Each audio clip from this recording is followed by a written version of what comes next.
How's it, guys? Welcome to another episode on jv'sall with some random videos coming up, and please hit the like and subscribe button below if you haven't done so yet to get more of these kind of videos. Today I want to share a little bit with you what drone I'm using for my aerial photography, what I will be using in the future videos. But before we get into that, I just want to thank dronegear as well for their help and support during the COVID-19 season. Guys, if you want any repairs done or whatsoever, any drone related stuff, please give them a shout. They are very helpful. I will link their website below, so just check it out there. Let's dive right in.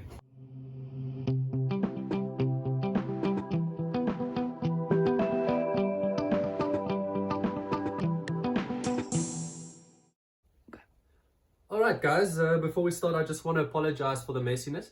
We are on lockdown on a farm, so we don't have all the necessary equipment and luxuries that we need.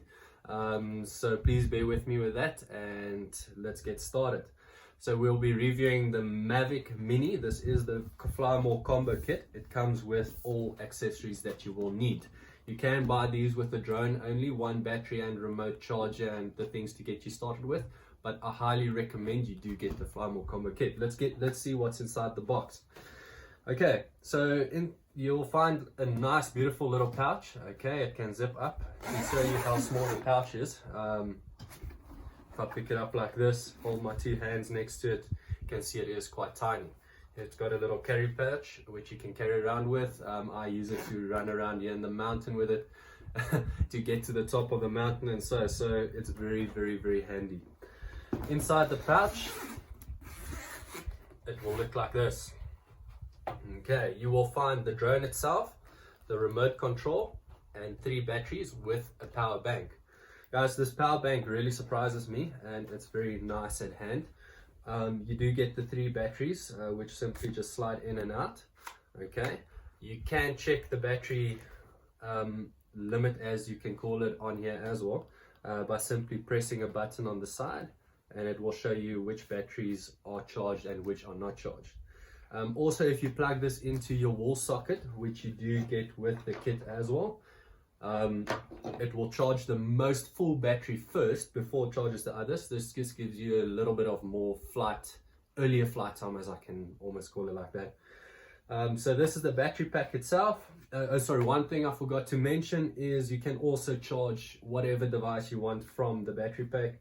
Just simply put in your USB charger, and it got a normal charging pack. All right, then remote. You've got the remote right here.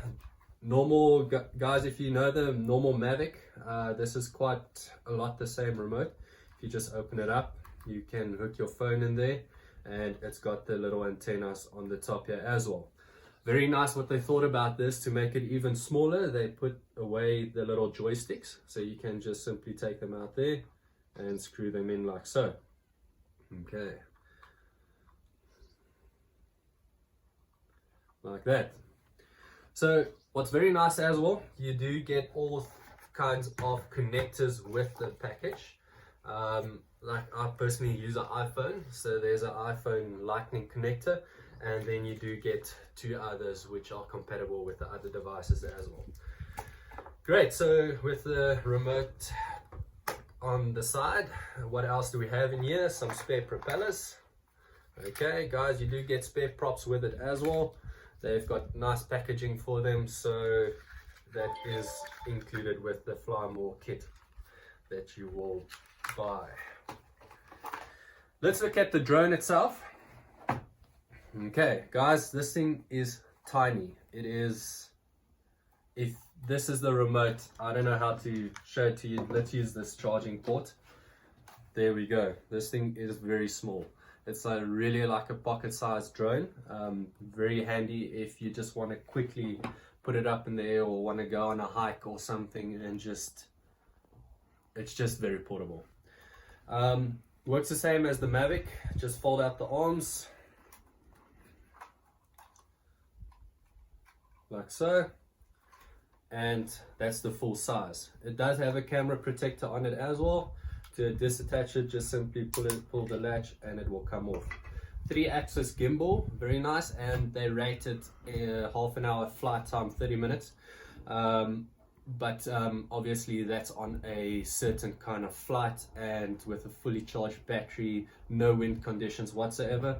My experience with this in the last 3 days that I've had it, yes, it is basically new to me as well, is around about 25 minutes flight time, and then you still have some battery left as well. It's not to the bare minimum, so that's extremely good for this size of drone.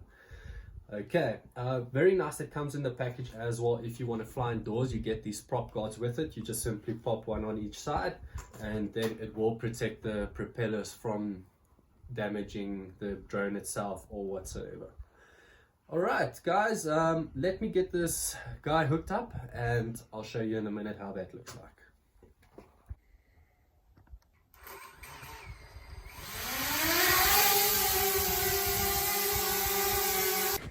Alright, here you guys can see I took off with the drone with the propeller guards on. 2 reasons: because you can see how it looks like, and second, you shouldn't fly under any roof or some sort without them on.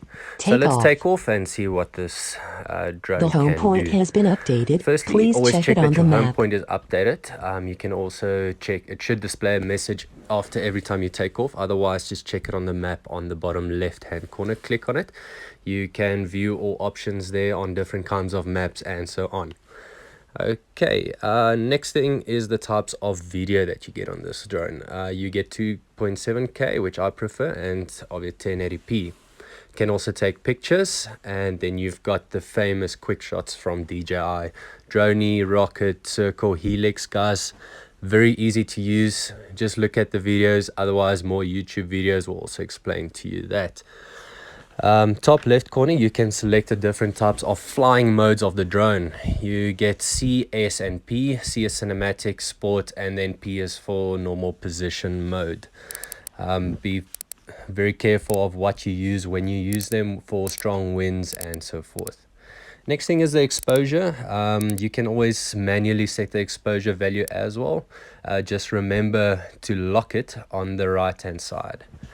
If you look at the top screen, top right of your screen, you'll see 3 dots. That's the menu, where you can set your safety first. The drone will always warn you of local regulations and so forth as well. So there you guys saw me setting my maximum altitude, auto return to home. Guys, make sure of trees and your surroundings before doing this, please. And then you can see all the rest of the features as you scroll down. The control is the physical control of the camera and also the drone itself. There you can see me setting the gimbal settings. Sometimes they're a little bit too fast or not smooth, and you can put your preferred settings in there, and these are the settings I prefer to get that ultra smooth gimbal shot. Next, you can also check the camera settings. So there you can select the different sizes, your SD card, advanced shooting, as I went into now, setting histograms, overexposure warnings, guidelines, and so forth. Guys, it's very easy to use. You can literally just click and see what it happens. Just with the safety stuff, be very careful of what you're doing. Transmission is the signal of the drone to your remote control, and then more about the drone itself. Okay, let's look at more of the flying videos. So I'm just going to fly a little bit out there and turn around so you guys can look back. I'll throw a little wave once the drone is turned around here.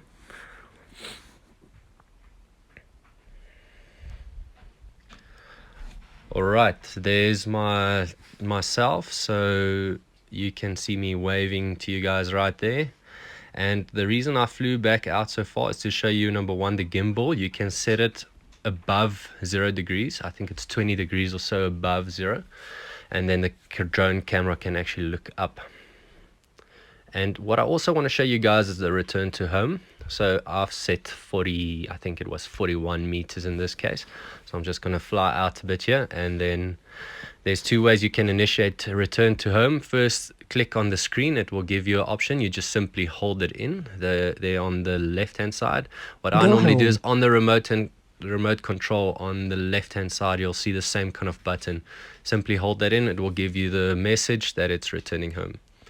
While the drone is flying to its home point, you can still use the gimbal whatsoever. If you feel you would want to cancel return to home, sorry about that message there. If you want to cancel this anytime, you can do so by simply tapping cancel return to home. It will give you two options, to land or cancel return to home, or you can just simply press the home return to home button on your remote control as well. So Landing. there you can see the drone reached its home point and starting the descent. Guys, remember this drone does not have all the sensors and whatsoever like the bigger drones. So be careful where it descends to. Yeah, you can see it descends more onto our roof. So I actually had to stop it and put it into a different position before descending any further. So just be advised on all those little things that could go wrong. Return to home is a fail-safe. It's not meant to be actually used every time, although you can if you want to, but just use it with caution. Alright guys, and that's pretty much the end of this flight. So if you guys did like this video, please don't forget to give me a thumbs up there in the bottom or a subscribe button, and then I will keep you guys updated as soon as I'm more comfortable with this little drone with more advanced shooting modes and so forth.